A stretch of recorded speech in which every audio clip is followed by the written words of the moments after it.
YouTube नहीं देखता है, नहीं मिलता है। फेस में क्या एक गायब रहता है, किसी का गुम रहता है। प्लेलिस्ट में लगा दूँ? प्लेलिस्ट में तो और है अजीब। क्या बोला? हाँ तो केस कितना एक्सेप्शनल चलता है। हाँ? क्या बोल रहा है? हाँ सर, क्या? प्लेलिस्ट में और एक्सेप्शनल चलता है केस। हमें तो नेशनल इनकम का मतलब 3 लेक्चर है। अजीब है, सब डला रहता है, आप पूरा देखते नहीं है। इसको कंप्यूटर साहब बना देना पड़ा, यही अपलोड करेगा।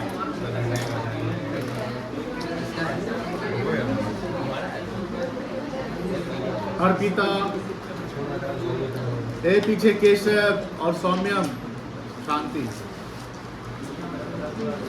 देखो ध्यान से, जो लास्ट लेक्चर में हम लोग पढ़े थे, accounting treatment of reserve and surplus fictitious assets accumulated profits, जिसका हमने एक एक्सट्रैक्ट बैलेंस शीट बताया था।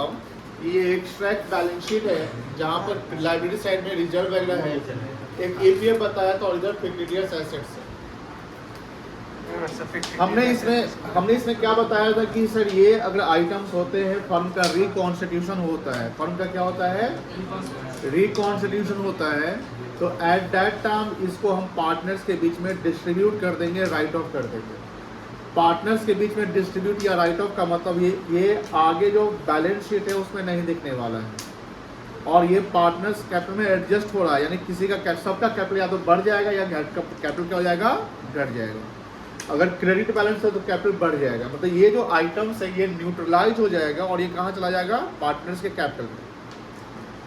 अब इसी में हम एक दूसरा सिचुएशन ले रहे हैं। सिचुएशन ये है कि सपोज करते हैं कि जो जनरल रिजर्व है, प्रॉफिट लॉस है, क्योंकि जनरल रिजर्व और प्रॉफिट लॉस को हम बैलेंस शीट में सेपरेट दिखाते हैं। इसका पर्पस ये होता है कि फ्यूचर में जो कॉन्टिजेंसी होने वाले हैं, क्या होने वाले हैं, कॉन्टिजेंसी मतलब अनसर्टेनिटी होता है, यानी कुछ मिस हैपनिंग अगर होता है तो वहाँ पर हम उस रिजर्व का यूज कर सकें। तो मिस हैपनिंग अगर फ्यूचर में होगा उस केस में रिजर्व का अगर यूज कर सकते हैं, उसके लिए आपके पास रिजर्व रहने चाहिए। तो लेटेस्ट जो लास्ट लेक्चर जो था उसमें बोला गया था कि सब राइट ऑफ कर दो, यानी जो इन्फॉर्मेशन नहीं तो राइट ऑफ कर दो, या इन्फॉर्मेशन बोलता है कि डिस्ट्रीब्यूट करना है तो डिस्ट्रीब्यूट कर दो। लेकिन दूसरा सिचुएशन ये होता है कि मान लेते कि जो एग्जिस्टिंग पार्टनर है वो अपना रेशियो तो चेंज कर रहे हैं, बट वो डिसाइड कर रहे हैं म्यूचुअली और पार्टनर्स में मेंशन करवा रहे हैं कि जो हमारे रिजर्व एंड सरप्लस है वो नए बैलेंस शीट में भी कंटिन्यू करेंगे। जो हमारे रिजर्व एंड सरप्लस है वो नए बैलेंस शीट में क्या करेंगे, कंटिन्यू करेंगे। मतलब the general reserve PL account will not be close, उसको हम क्लोज नहीं करेंगे, उसको राइट ऑफ नहीं करना है। अब बात यहाँ पर हो रही है कि अगर सर जनरल रिजर्व पीएल को राइट ऑफ नहीं करते हैं, उसको आगे के बैलेंस शीट में दिखाते हो, तो उसका इम्पैक्ट होगा कि इन फ्यूचर अगर कभी जनरल रिजर्व को बांटना होगा तो किस से बटेगा, वो न्यू रेशियो बटेगा। बट वो सब कैरी फॉरवर्ड तो पिछले मतलब कि जो ओल्ड वाले रेशियो तो उसी समय से आ रहा है कि नहीं है। अब यहाँ पर बात हो रही है कि जब न्यू रेशियो बटेगा, सोचो ध्यान से, सिंपल सा कॉन्सेप्ट है, जब न्यू रेशियो बटेगा तो जो नया रेशियो किसी का ज्यादा रहा होगा उसको ज्यादा मिल जाएगा, ओल्ड से ज्यादा बोलना ना, और किसी का कम होगा अगर न्यू रेशियो तो उसको कम मिलेगा। आप अब बताइए, हमने ये कॉन्सेप्ट का ट्रीटमेंट अभी नहीं बताया कि क्या करना पड़ेगा, लेकिन हमको लग रहा है कि आप इसका आंसर दे सकते हो बिकॉज आप प्रीवियस लेक्चर को अच्छे से पढ़े हो।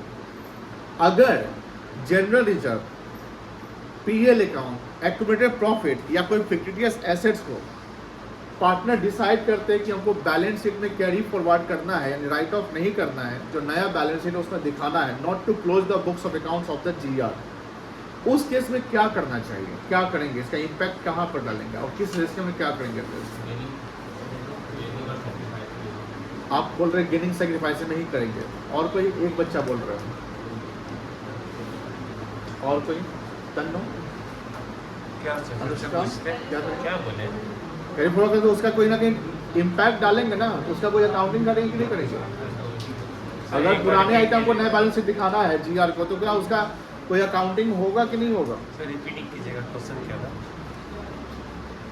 बोलिए, नहीं पता और किसी को, क्या था? एक स्टूडेंट बताया है, अच्छा, ये जो आप आंसर बताएं, आप कभी देखे हैं कहीं पे कि आपने अपना कॉन्सेप्ट लगाया, पहले के कॉन्सेप्ट पढ़ गए? वेरी गुड, आपने जो जवाब दिया एकदम सही दिया है। सिंपल सी बात है कि अगर जैसे हमने पीएल का बताया कि कोई रिजर्व पहले से चला आ रहा है, अगर उसको आप कंटिन्यू करते हो बैलेंस शीट में, आगे के बैलेंस शीट में, तो आगे कभी भी फ्यूचर बटेगा तो न्यू रेशियो बटेगा। तो जिसका ओल्ड रेशियो ज़्यादा है, न्यू रेशियो कम है, आगे उसको कम मिलेगा। और जिसका ओल्ड रेशियो कम है, न्यू रेशियो ज़्यादा, उसको आगे में ज़्यादा मिलेगा। तो जिसको ज़्यादा मिलेगा फ्यूचर में, वही क्या करेगा? कॉम्पनसेट करेगा। किसको कॉम्पनसेट करेगा? सैक्रिफाइसिंग पार्टनर को। तो यहाँ पर क्या करेंगे हम? एक एडजस्टिंग सिंगल एंट्री पास करेंगे। क्या पास करेंगे? एडजस्टिंग सिंगल एंट्री, जहाँ पर इस आइटम को एडजस्ट करेंगे गेनिंग एंड सैक्रिफाइसिंग रेशियो में। किसमें एडजस्ट करेंगे? गेनिंग एंड सैक्रिफाइसिंग रेशियो में, जहाँ पर गेनिंग पार्टनर्स कैपिटल या करेंट अकाउंट डेबिट होगा और क्रेडिट सैक्रिफाइसिंग पार्टनर्स कैपिटल या करेंट अकाउंट क्या होगा? क्रेडिट होगा। बट वो गेनिंग डेबिट कब होगा? जब ये वाला बैलेंस ज़्यादा होगा तब। मान लो कि जीआर है 10,000, जीआर कितना है, और इधर एडवर्टीजमेंट सस्पेंड 6,000 रुपये है, तो अगर हम इसका नेट ऑफ करते हैं, मतलब क्रेडिट 10,000 है, जीआर 10,000 क्रेडिट है ना, और एडवर्टीजमेंट सस्पेंड एसेट्स और डेबिट है कितना? 6,000। इसका हम नेट ऑफ करते हैं तो कितना बन रहा है? वो क्रेडिट ज़्यादा है, तो उसमें गेनिंग डेबिट और सैक्रिफाइसिंग क्या हो जाएगा? क्रेडिट हो जाएगा। लेकिन मान लेते कि जीआर आपका 6,000 है और सस्पेंस जो है आपका 10,000 है। मेरी बात समझ में आ रही ना? जीआर आपका 6,000 है और सस्पेंस कितना है आपका? तो इस केस में कौन सा बैलेंस ज़्यादा है? डेबिट में लॉस आइटम ज़्यादा है, तो उस केस में गेनिंग डेबिट नहीं होगा, उल्टा एंट्री हो जाएगा। क्या एंट्री होगा? सैक्रिफाइसिंग पार्टनर्स कैपिटल या current account debit to gaining partners capital या करेंट अकाउंट। आपने जितना ओरल समझा है, लिखते हैं, उस पर 1-2 सवाल बनाएंगे और समझ में आ जाएगा। इसके अलावा WCR वाला कॉन्सेप्ट अभी नहीं बताया, केस जो केस वाइज केस आता है जिसमें रिवैल्यूएशन भी आएगा, तो वो लोग करेंगे। आज का लेक्चर 9 होगा ना? बोलिए, लिखना शुरू कर दीजिए।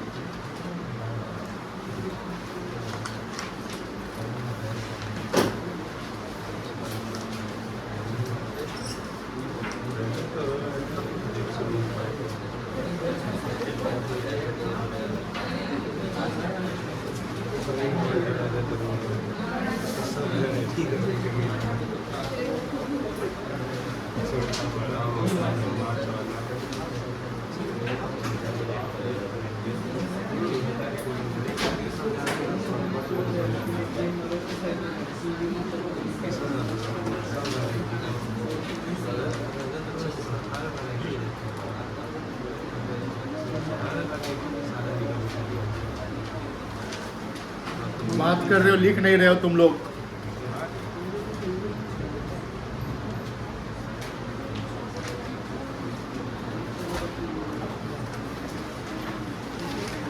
फिर बोला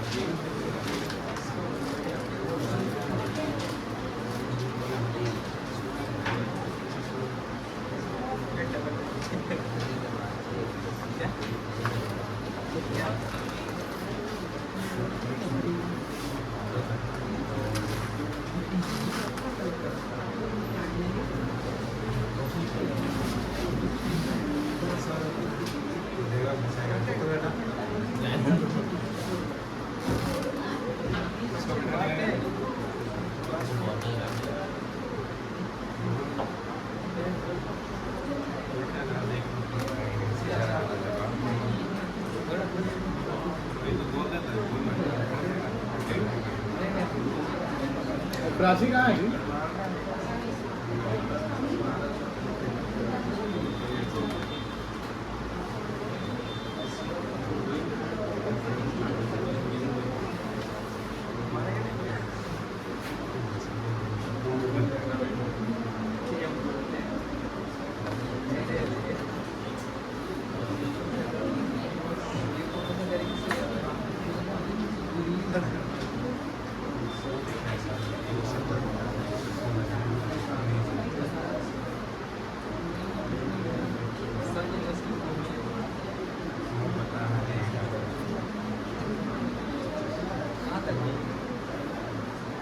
सर इसका मुंह बंद कराइएगा, हम इसका मुंह बंद करवाएंगे।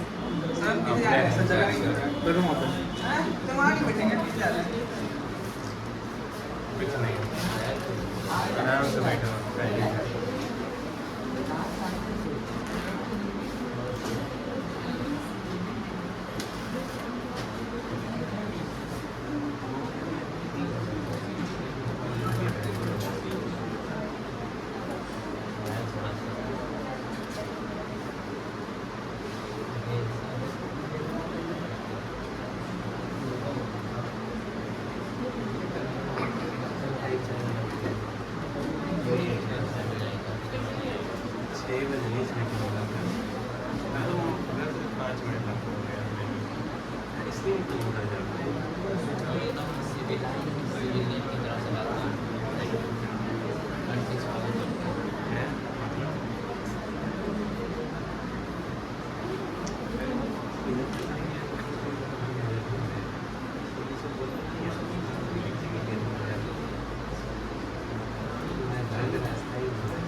एक बार नीचे कीजिएगा, एक ही लाइन बस रिजर्व के आगे एक वर्ड छुप गया, बाकी सब लिखा हो।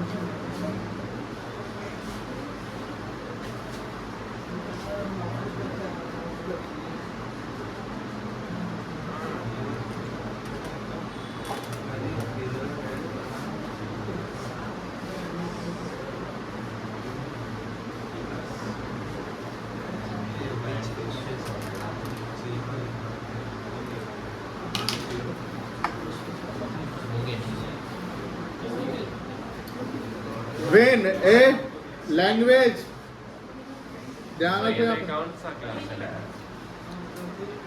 अकाउंट्स का क्लास है। अकाउंट्स के एग्जाम में थ्योरी भी पूछता है। अगर कहीं स्पीच देना है, कहीं पोडियम पे आके बोलना है तो क्या बोलोगे? वहाँ सवाल लाओ सवाल बनाते हैं, यहाँ बोलना पड़ेगा, इसलिए लैंग्वेज जरूरी होता है। When existing partner decided that, ये डिसाइड कौन करेगा? पार्टनर डिसाइड करेगा। The old value, ध्यान देखना, old value of reserve and surplus, मैंने यहाँ रिजर्व एंड सरप्लस लिख लिया है, सब इसमें आ जाएगा। And fictitious asset will continue, ये वर्ड पे ध्यान रखना, हम सब वर्ड पे आपको हाईलाइट करवाते हैं। एक वर्ड पूरे कॉन्सेप्ट को चेंज कर सकता है ना। ये goodwill appearing outside the balance sheet, goodwill appearing in the balance sheet, अब दोनों कॉन्सेप्ट सेम नहीं ना होंगे, अलग हो जाएंगे।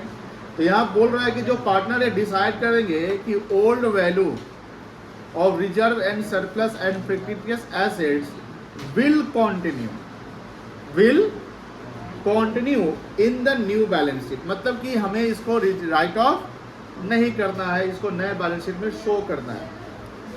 और या दूसरा लैंग्वेज क्या लिखेगा? Old value of reserve and surplus and fictitious asset will not be disturb. दो कीवर्ड यहां पर है, विल कंटिन्यू और will not be disturbed। ये लिखा रहे कहाँ पे? रिजर्व एंड सरप्लस में। तो क्या करोगे? राइट ऑफ करोगे?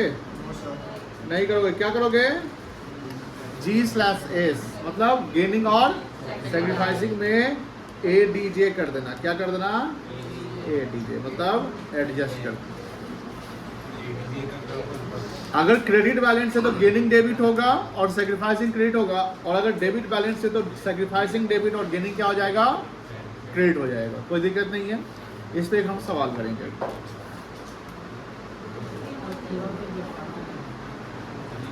किया जाए सवाल? चलो अच्छा सवाल करेंगे हम लोग। 23 नंबर क्वेश्चन निकल लिए दोनों पक्ष में।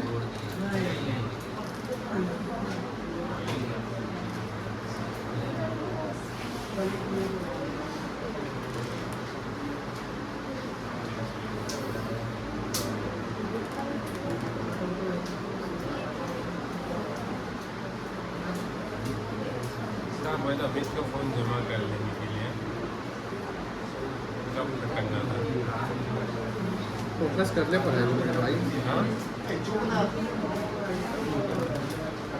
हाँ देखिए बेटा बउआ, question 23।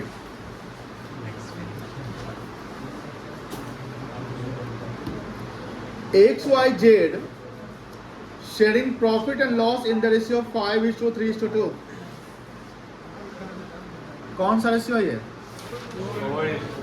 Old ratio. They decide to share future profit and loss in the ratio 2:3:5। ये कौन सा रेशियो है? ओल्ड और न्यू का डिफरेंस क्या कहलाएगा? Gaining sacrificing.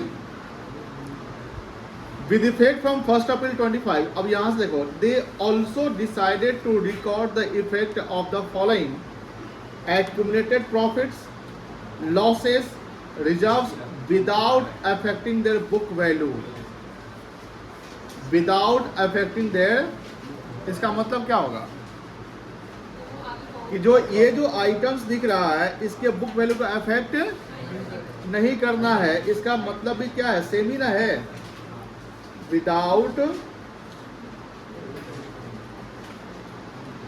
अफेक्टिंग द, बोलो क्लियर है? अब क्या करोगे बताओ? ADJ मतलब एडजस्ट, इसमें कोई दिक्कत नहीं है। अब यहाँ पर चेक करो, रुको भी, देखो लिखना बंद करो मेरे भाई, लिखना बंद करो। देखो यहाँ पे ये जनरल रिजर्व है। बताओ क्रेडिट बैलेंस है कि डेबिट बैलेंस है? दो चार बच्चा बोल रहा है क्रेडिट है कि डेबिट है? क्रेडिट है। ये बैलेंस शीट में दिखता है? यस सर, बोलो यस सर। किस साइड दिखता है? Liability side. पीएल का यहाँ क्रेडिट लिखा हुआ क्लियर है? अब देखो 6 और 24 कितना हो गया? 30 क्रेडिट दिख रहा है। यहाँ क्या लिखा हुआ है? कहीं भी डेबिट क्रेडिट नहीं लिखा। बट कल हमने पूरा क्लियर कर दिया था। ये बैलेंस शीट में किस साइड दिखेगा? Asset side. किस side? Asset side. Fictitious assets है, इसके बैलेंस क्या हो गए? डेबिट हो गए। बोलो क्या हो गए? अब इसका नेट ऑफ करके बताओ। 30 क्रेडिट है और 12 क्या है? डेबिट है। तो कितना नेट क्रेडिट हुआ? 18,000। तो 18 क्रेडिट ज्यादा ना, तो क्या एंट्री पास होगा? ये वाला एंट्री पास हो जाएगा। बोलो हाँ है ना? और ध्यान रखिएगा, सुनिए ध्यान से। इसमें क्या होगा? जैसे एक पार्टनर डेबिट हो रहा है, दूसरा पार्टनर क्रेडिट हो रहा है ना, इसका मतलब किसी का कैपिटल ज्यादा और किसी का कैपिटल क्या हो रहा है? कम। कैपिटल पे कोई इम्पैक्ट, मतलब टोटल कैपिटल पे इम्पैक्ट नहीं पड़ रहा है, तो इंडिविजुअल पार्टनर के कैपिटल पे इम्पैक्ट पड़ रहा है। समझ ना? और उस केस में जो जीआर है, पीएल है और एडवर्टाइजमेंट सस्पेंस है, इसमें इसके वैल्यू पे कोई चेंजिंग नहीं आएगा। ये जब नया बैलेंस शीट बनेगा तो एज इट इज दिख जाएगा। बस इसका नेट इफेक्ट जो गेन या सेक्रीफाइस जितना से करने वाला है उसी में हम एडजस्ट कर रहे हैं कि सेक्रीफाइस वाले को हम कॉम्पनसेट कर देंगे, गेन वाला कॉम्पनसेट करने वाला होगा। कोई दिक्कत नहीं। अब इस सवाल को बनाने की जो प्रोसेस हो, सबसे इंपॉर्टेंट क्या है? प्रोसेस। सबसे इंपॉर्टेंट क्या है?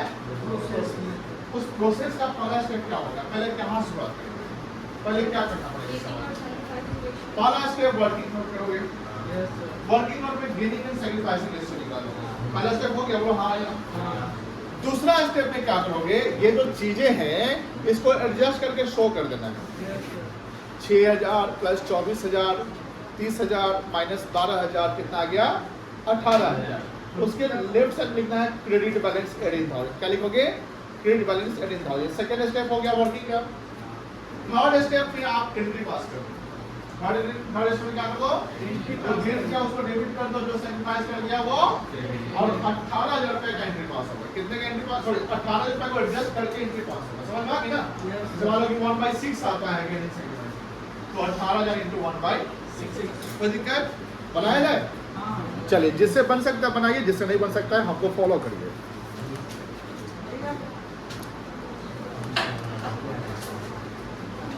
कुछ इंस्टाग्राम में फॉलो करें, हाँ? कुछ इंस्टाग्राम में फॉलो करें।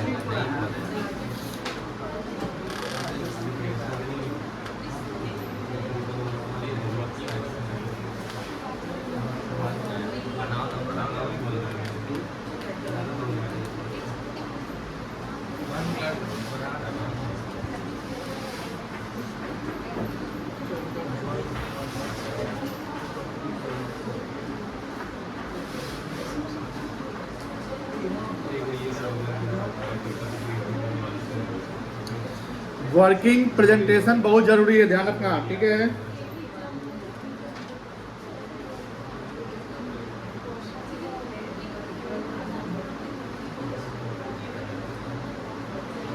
बताओ सौम्यम सैक्रिफाइसिंग रेशियो का फॉर्मूला क्या होगा? ये भी कोई बताया तब बोला है। 5/10 इसका ओल्ड है, माइनस 2/10 कितना आएगा? ये क्या किया है? क्रेडिट किया जाएगा।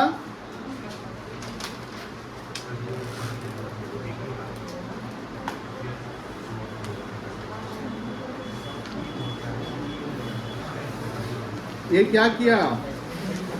इसको कुछ भी नहीं करेंगे एंट्री में।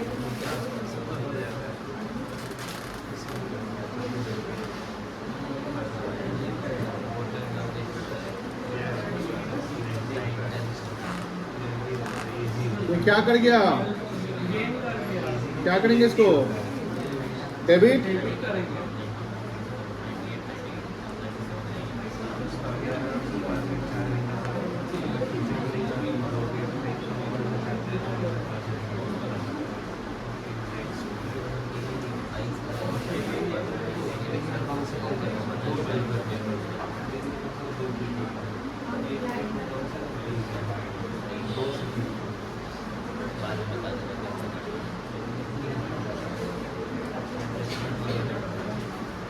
क्या लिखते हैं?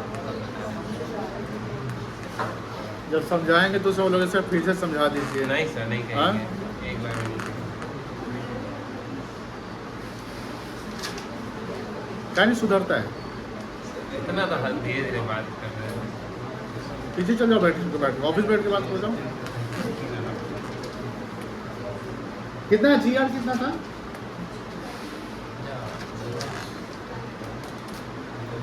GR मतलब जनरल रिजर्व, ठीक है ना?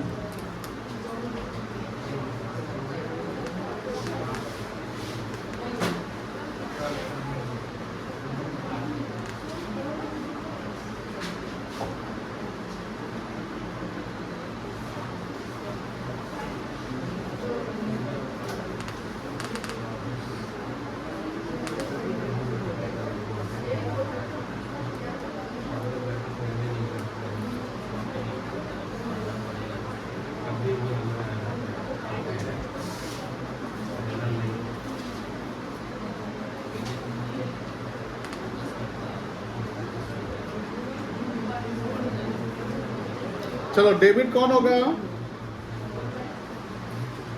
गेन कौन किया है?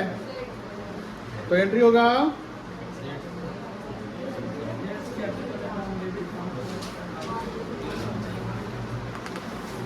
जेड्स कैपिटल अकाउंट डेबिट, ठीक है?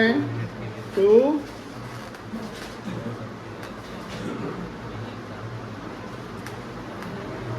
18,000 इंटू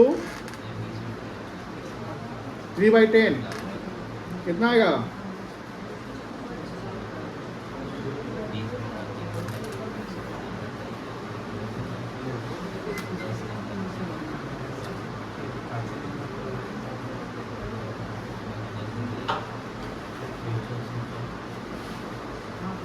चलो बना लो।